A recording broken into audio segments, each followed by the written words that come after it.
Imagine getting up every day full of energy as if you were in your 20s again. What would that be like? What would it be worth to you? What is your health worth to you? Think about it. Your health isn't everything, but without it, everything else is nothing. And yet, too many of us are taking it for granted until something goes wrong. And no one wakes up hoping to be diagnosed with a disease or chronic illness. And yet, we've never been taught how to be proactive in our health through our school or public health. As a registered health coach and integrative health practitioner, I believe it's time this information is made available to everyone. Combining new knowledge around your health and the ability to do my functional medicine lab tests in the comfort of your own home will allow you to optimize your health for today and all your tomorrows. Don't wait for your wake-up call. Welcome back to the Don't Wait for Your Wake-Up Call podcast. I am your host, Melissa Deely, and excited to bring you another wonderful guest today. Today, I have with me Trisha Perito, a wonderful colleague and friend of mine. Welcome, Trisha. Thank you so much for having me. I am so excited to be here. I'm excited to do this podcast with you as well. And to introduce you to the audience, Trisha Perito is a recovery lifestyle enthusiast, speaker, and published writer. She is a nationally certified life coach, an international master addictions specialist, and a professional life interventionist with a psych degree in process behavioral and chemical addiction who loves to help changing lives. Specializing in life transitions and post-treatment journeys, Perito is ever committed to serving her clients worldwide find the emotional intelligence they need to conquer their life challenges. And as you can see, I'm reading your bio there that refers to you by last name, which I never do. You're Trisha to me. So I know. What I love about you so much is that you truly walk your talk, and you have been there and you have found your way out of the mess. But I would love for you to share your story because it's incredibly inspiring and it helps others know that they can do it too, right? Yeah, because I totally, seriously, I'm telling everybody here, if I can do it, you can do it. Because, my journey started at the age of 4, and it was very split. So half of it was super awesome and amazing, right? This young child who was reading, writing, doing arithmetic, playing chess, playing classical piano, competitively swimming at 6.5 years old, right? Like just great things. But on the other half also was a 4-year-old who already felt that they had to keep things secret, that they had to hide things, shove their thoughts and opinions and feelings and emotions down and shove them down. Because at the age of 4, I experienced my first sexual assault. I also experienced or witnessed my dad being struck by lightning. So trauma for me started at a very young age. And then in that was, how I was receiving my environment. And I was receiving my environment in a very skewed way, even at that young age. And I think a lot of it's because I am very intuitive. Didn't know that, of course, then, but, fast forward through a lot of years of just regular sibling teasing, but internalizing it in a way that actually it became in alignment to what was reality. And that to shed a little light there, because I know I'm speaking a little ambiguous, but my siblings would tease me that that I belonged down the street to the neighbor because I didn't look like them, or that I was the milkman's baby, or something along those lines, because I did look very different, and my skin color was very dark, and I just looked different. I was different. And at a certain point in my life, when I got pregnant with my son, I found out that, well, they were right all along. And there was a reason why I never truly felt like I fit in. And that's because I did have a different father. but we were all raised in the same household. So anyway, so that's like early childhood for me. But, when I was 12, so we're getting into that adolescent space, my dad was killed in a tragic accident. And so we go back to that modeling of what was being presented to me. So, there was the shoving down, hiding, put on the pretty face, don't tell anybody anything negative or bad, always show the good. But then when my dad was killed, it's like, how are these people still holding this up? Like, how are they smiling? Like I was going, I don't get it. I don't understand. So I'm looking around the room, and being the intuitive I was, they were all drinking and smoking. So what did I do? I got my cousin, picked up a 6-pack and a pack of cigarettes, and there you go. Right. It worked for me.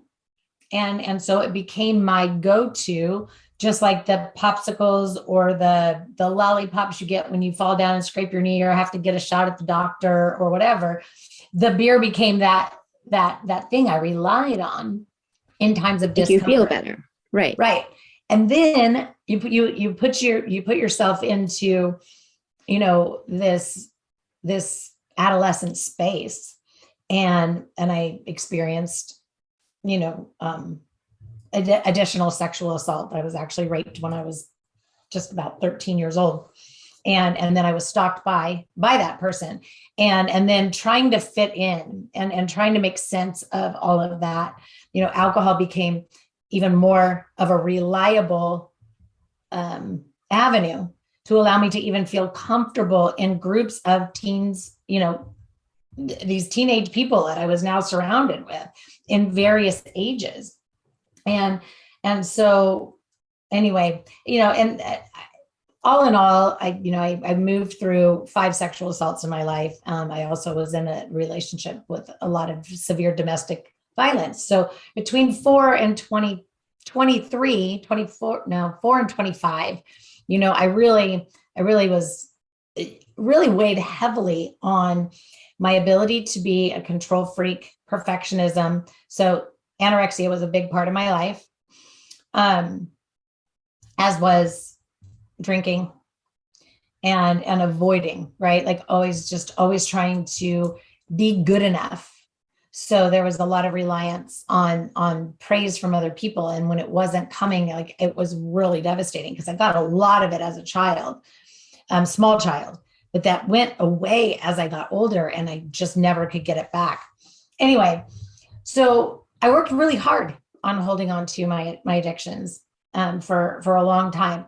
And then my recovery journey. So that's about 30-year journey with chemical substance reliance, but eating disorders, I was able to heal from sooner, which is usually backwards for most people. The substances go away first.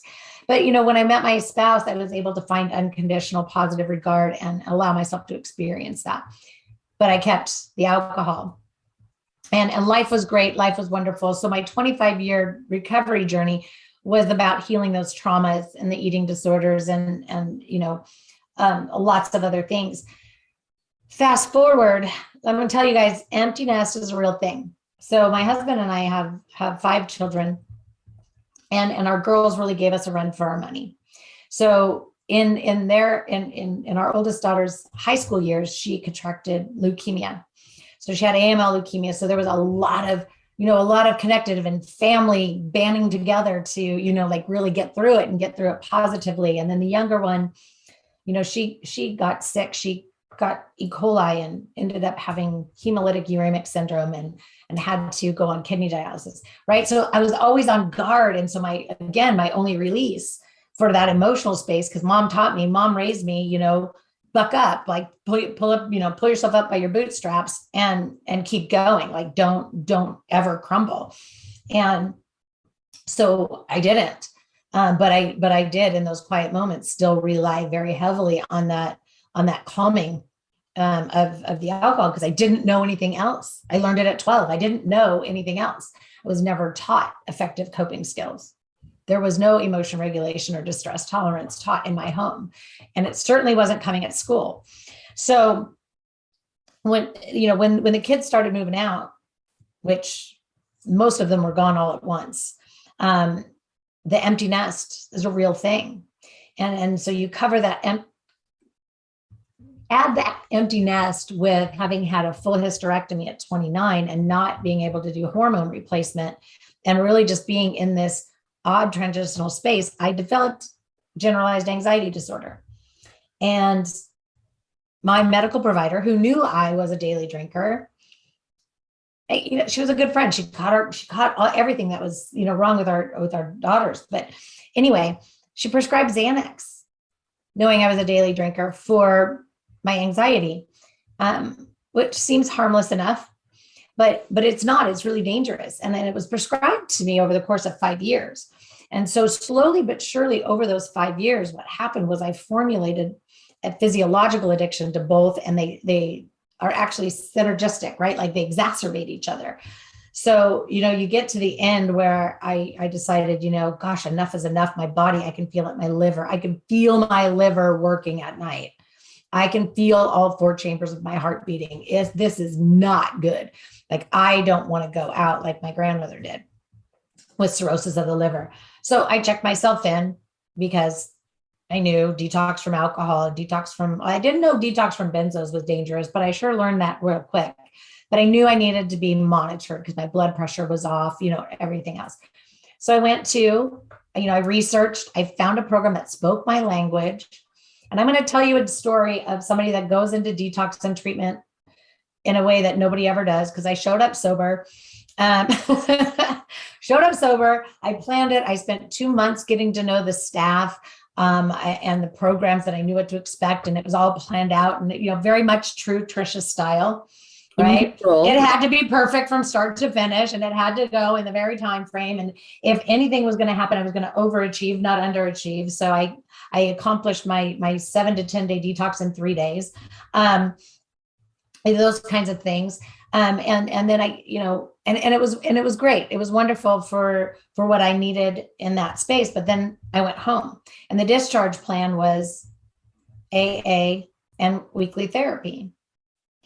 Well, where I lived at the time, because I was also, in a whole different county where I went to treatment, but I went home. The AA didn't even exist in my community. I would have had to go 2 counties or 2 cities over. And I tried, I really did, but I didn't even fit in, right? It just didn't work. Right. And so I found a women's group. It was just a bunch of us women, talking about whatever. We all had families and kids or whatever. We all had our own issues and problems. And that was my support group. But in that, I went to school. And so I became my first client. I literally was my first client. So when Melissa says I eat, sleep, breathe, and actually walk the walk of what I teach, even though it's been 9 years, since I've been doing this practice, I absolutely am still in it every day. So I went to school and I started learning, everything I could about, addiction. So physiological effects of drugs and alcohol in the body, right, was class number 1. And I, got my certification to be an addiction treatment counselor, identified in that space that I am more suited to be a coach, found an accredited, again, I emphasize the word accredited, coaching program for addiction that was very extensive, and also went on to get my psych degree where I studied process, behavioral, and chemical addiction. And so all of those 3 things combined, I'm learning and I'm learning and I'm learning. And I'm like, okay, so I'm learning all of these methods and modalities and tactics and things like that as practitioners, they teach us to talk about with our clients as a counselor or a therapist or a psych, right? But the cool part was, because I wanted to be a coach, I got to say, we need to know, because I remember I sat in all of those rooms. I sat in, in all of the meetings and the groups and the therapy and, the counseling. And nobody was teaching me how to implement it in my life. They were talking around it. So when I was in school and I was reading, telling you what to do, but then not the how to do, right? They weren't even telling me. They were telling me what I, needed to consider doing, right? Because counseling is very, therapy, very gentle. It's very gentle. It's well, how about this? You should, let's try that, or consider, anyway. It's different. They educate you, but they don't tell you what you need to do. Right. So I figured out, I converted it all to a coaching model so that I could actually learn the practical application of the psychological tactics. And I did it in my life first. And then I spent a lot of time learning how to, with other people, like, because I can't teach you how I did it, but I sure as heck now where I'm at can help you figure out how to add, edit, delete, change, shift, morph, make it your own for your life. And then we figure out together, what is that practical application going to be for you? And so we come out with, we know ourselves. Anyway, so that was my journey. That is how I ended up launching my practice, or creating it, should I say. And that's my story. Don't look back, man. Keep going forward. But I saw a recent post of yours on social media, and you just mentioned in that post about the moment you decided to love yourself.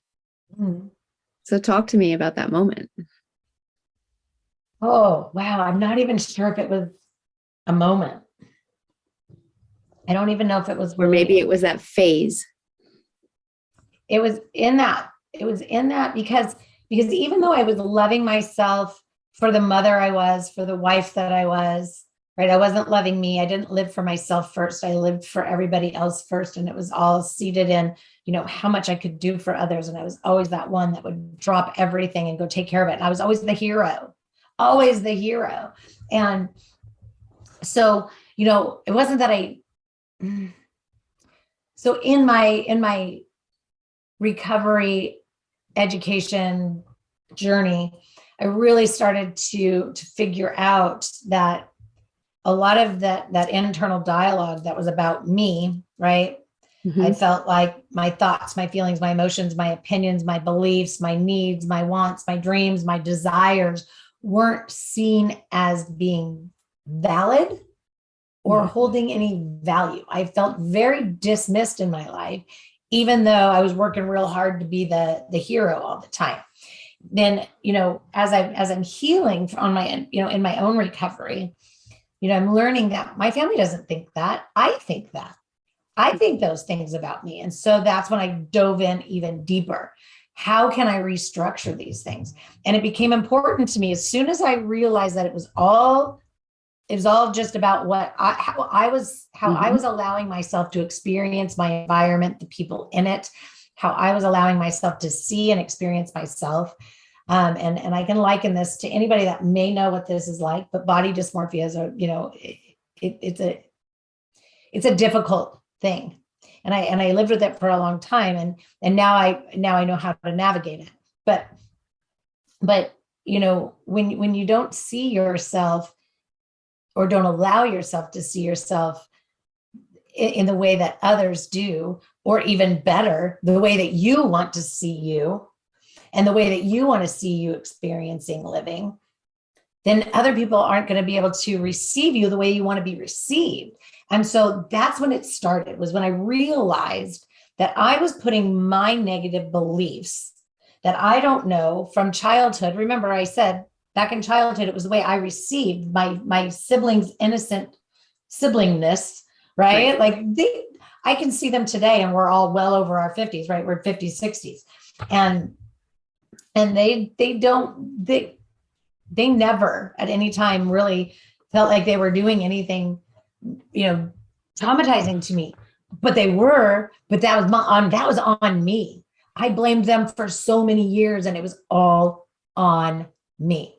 Granted, I was a child and my mom taught me how not to, really say about the traumatizing things, like afraid of the dark. I think I shared that with you earlier today. Yeah. Right. Definitely afraid of the dark, but I never told anybody. I would just sit there frozen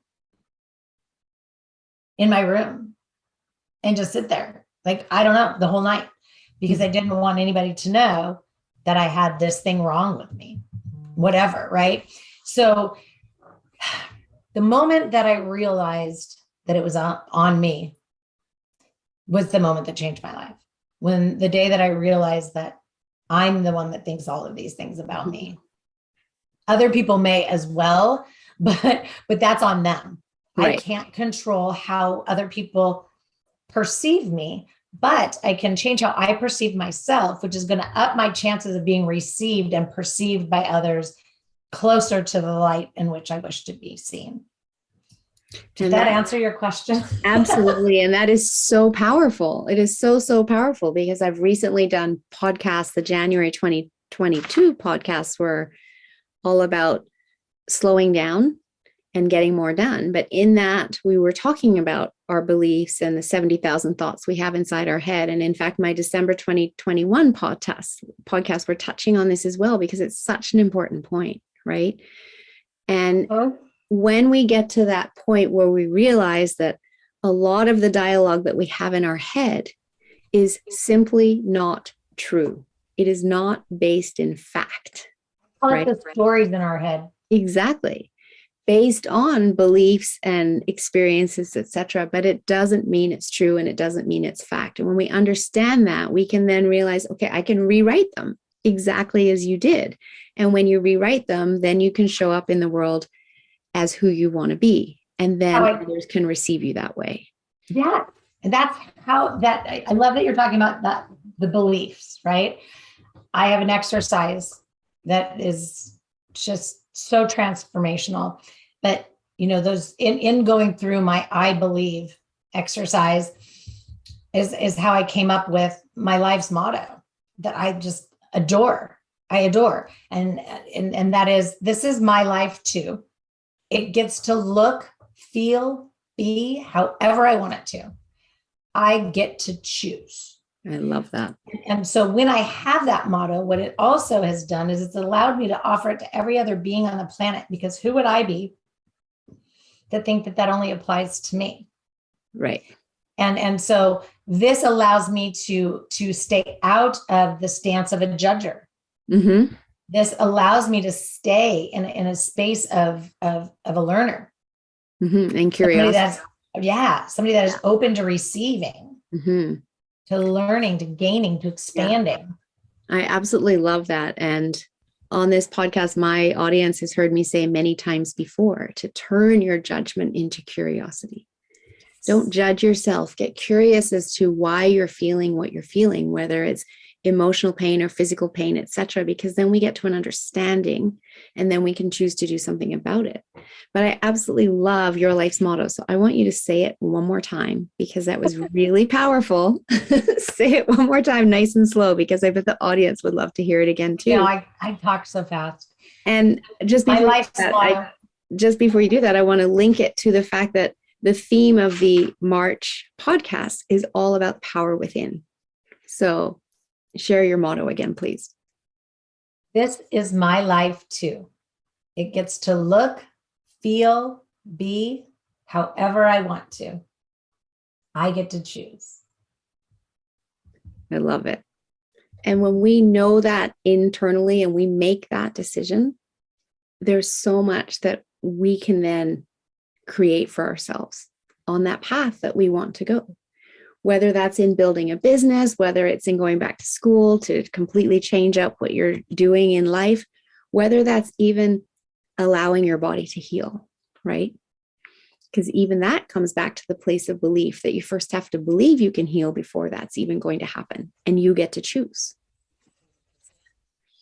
So I love all of the work that you do. And you and I, of course, work very closely together, and there's overlaps, etc.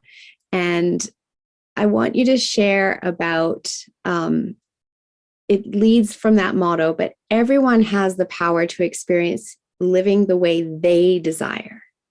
And that totally ties into that motto that you've just said.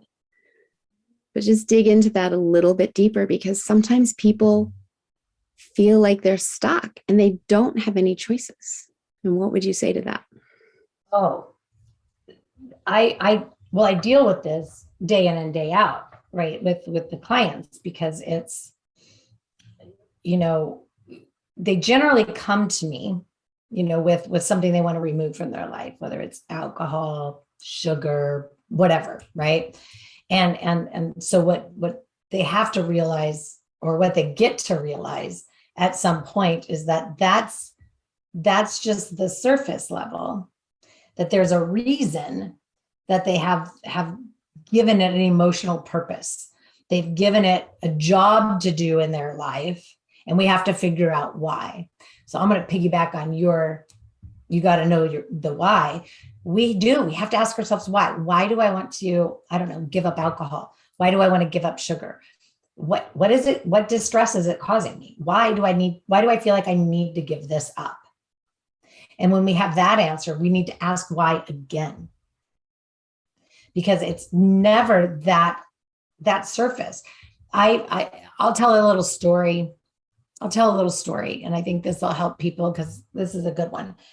Us as human beings, we broad brush, right? We broad brush everything. Everything's, I had a client who always felt like the black sheep of her family. She never truly felt like she fit in or was accepted or was, she always felt judged and belittled, but she also took that same thing with her to work. She'd get a new job, and then everything would be bubbly and she'd be super great friends with everybody. And the minute somebody didn't like something that she had to say or her opinion, or she made a mistake, all of a sudden she was the black sheep there. And it just was broad brushed everywhere throughout her entire, all categories of her environment. Mm-hmm. So in a very long session, we worked it back, picking away at each category, at each thing.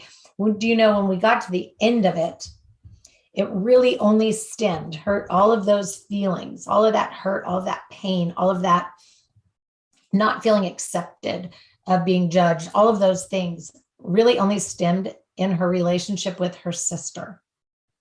That immediately freed her to repair all other areas of her life, every other relationship, everything like that. And then only have to focus on this one person, the relationship with one person. And it healed so fast. The problem is we say, I'm stuck, and we can't figure it out, or we keep trying and we try something and we stay surface with it. And then we go, that didn't work. It's like reading the self-help book and then going, I didn't get any of the results that the book says every one of their participants has gotten. Or, going to Tony Robbins and going, why am I not one of those top 5 people that are now millionaires because they went to Tony Robbins, whatever, right? The thing is, you can read it, you can listen to it, but until you do the work, the practical application, the investigation, then you have to do the cultivating, then you have to do the nurturing, and then you have to do the conditioning.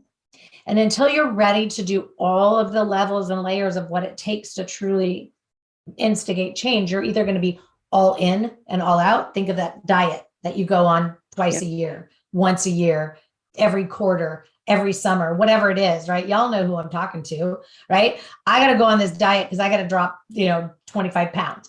We go all in, we restrict our food, we exercise 6 days a week, we get to our goal, we hang there for a couple months, and then we start to get complacent. We start to get, right? Because we never intended to condition it as a new way of being. We only did it for the surface reason of feeling like we were bikini ready, which I'd love to challenge everybody to realize that we are bikini ready every day. Go to Target. They have them all year round. Bet they have your size, right? Just put it on. You have to start defining things better. Like, what is it? We have to know what is bikini ready. Like, you better define that. It's not, I look the way I want to look in my bikini, right? But anyway. Yeah, exactly. It's not the same for every single person, right? No, We've got to dig deeper than the words. Right. And I think what you're saying here is something that I do with my clients as well, is the 7 layers of why, right? Yeah. Is it's not just stopping. Why do you want to do this? And it's not just stopping at that first easy answer. No. It's going deeper. So if you have that, what's that going to get you? Why do you want that? And keep going. And so it sounds like that's exactly what you were doing with this client that figured out that all of the broad brush of, feeling like the black sheep, when she got down those 7 layers, it was the result of one person in her life. So I'll give you this last example of why we are the way we are, why we get stuck in ruts or stuck not knowing how to make a change or whatever. Think about how we greet each other. Mm-hmm. Hey, how are you? I'm good. I'm fine. Okay, good and fine, bad answers. Fine is probably the broadest answer you could ever give. If you look up the word in the dictionary, it is the broadest thing you could ever say about yourself. You are either fine as a natural stone, gem, whatever, or you're as fine as a piece of hair that's been overly bleached, that's going to break if you blow on it, right? Like literally, fine is way too broad of an answer. We've got to know how to describe how we feel in any moment with a true description. We've got to quit throwing the word busy at everything. I'm busy.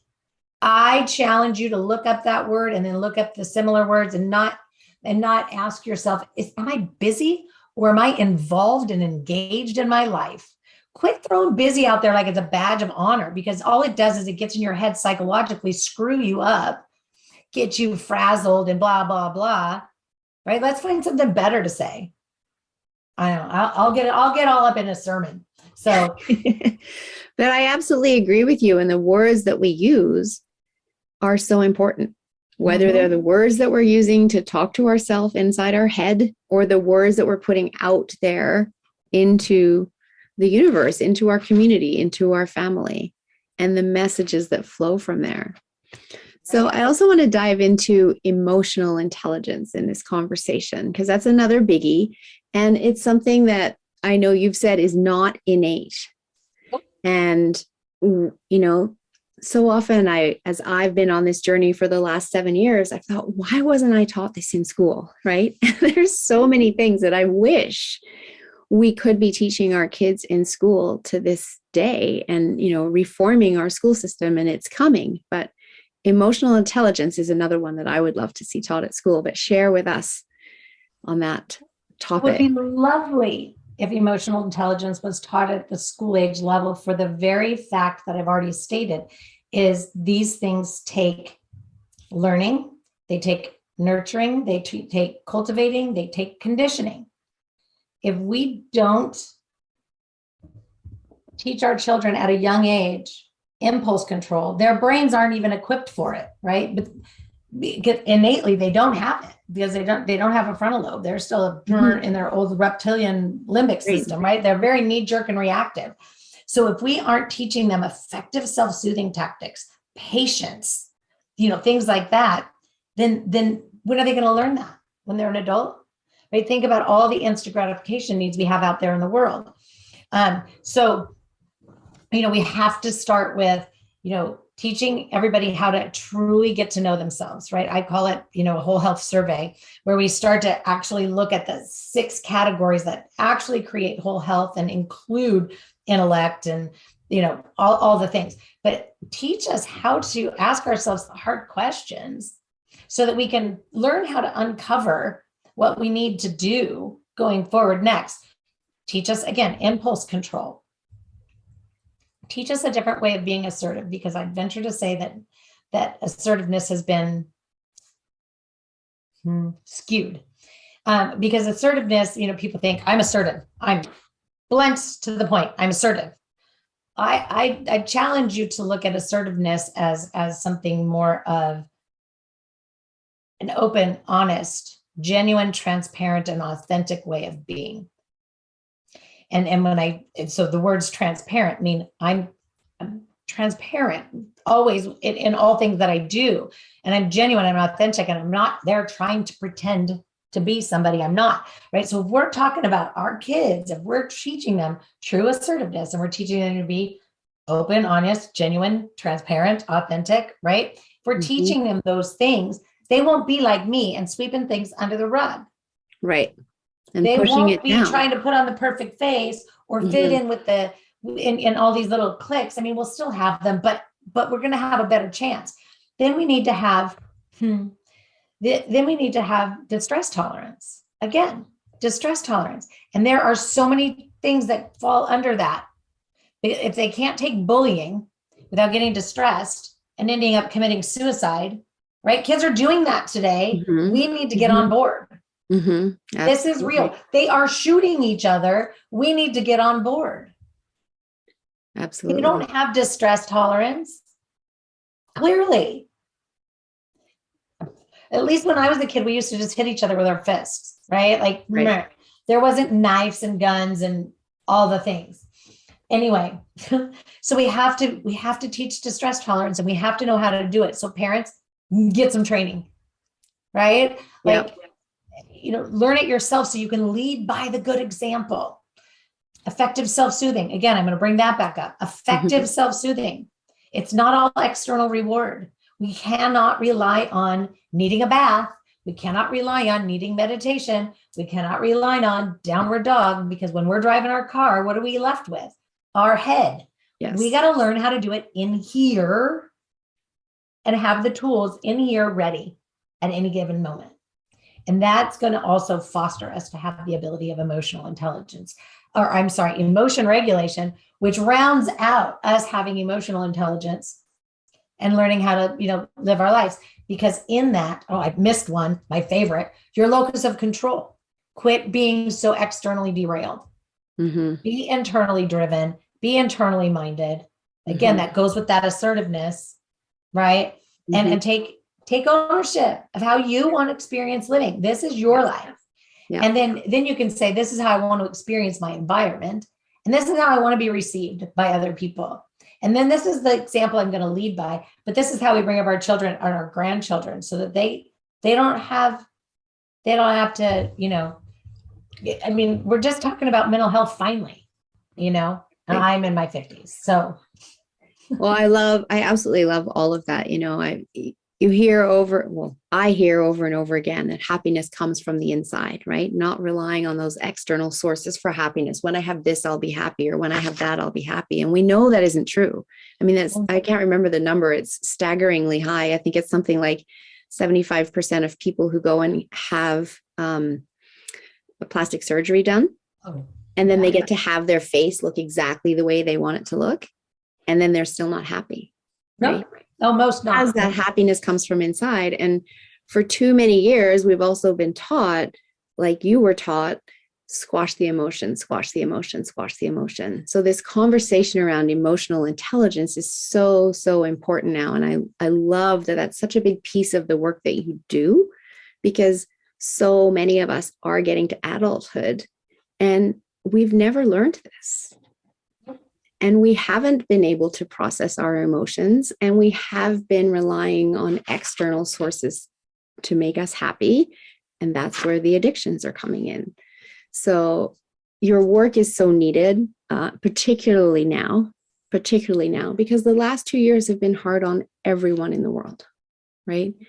And so the rate of addictions has absolutely increased, whether it be drinking or shopping or smoking or whatever it is, right? Sugar, etc. So I want to ask you, before we dive into how people can reach you, one of the questions that I ask all of my guests: what does "don't wait for your wake-up call" mean to you?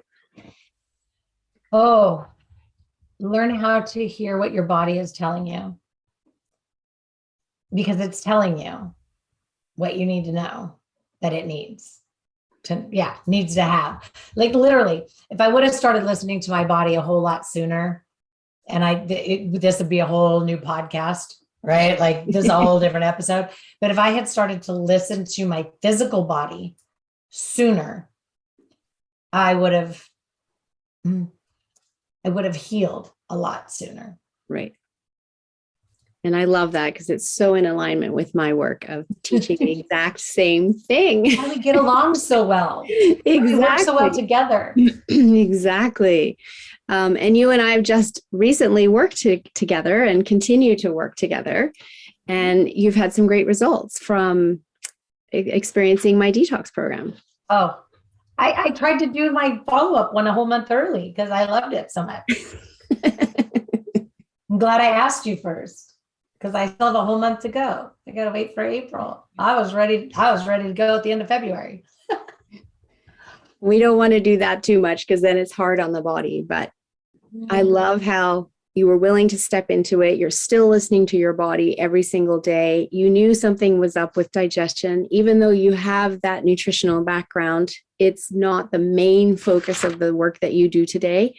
And so you decided, hey, I want some help with my gut. Let's do this detox and see what happens. So I think that the important thing there to hear, because I love that you just said this, and I know we're almost out of time, but all of us practitioners that are listening to this message right now, right? There's something really important in this, because we are not all the master of all.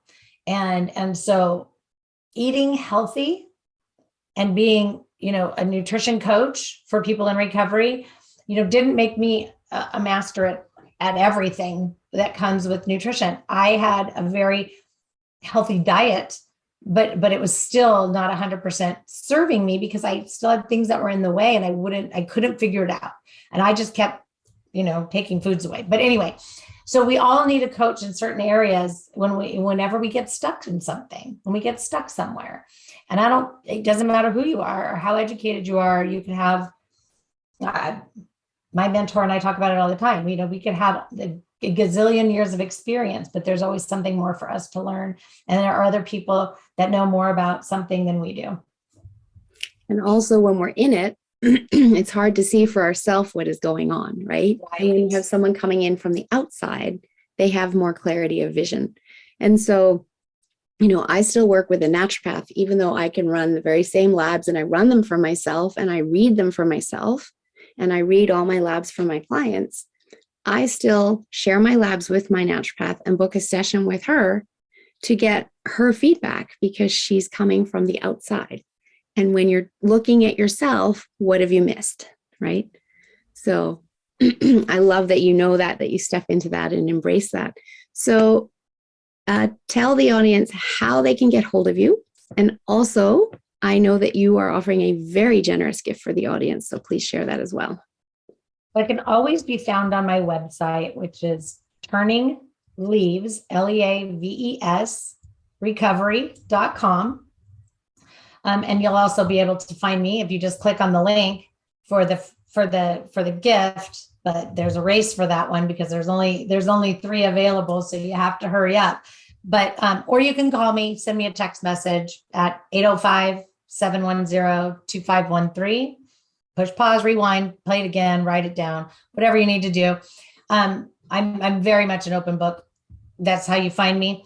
The free gift that I'm offering is 5 days of my time. It's one of my favorite ways to actually get to know somebody, develop rapport, and also help them get to figure out what it is they even need to do, whether it's work with me or somebody else. And it's called Life Intervention.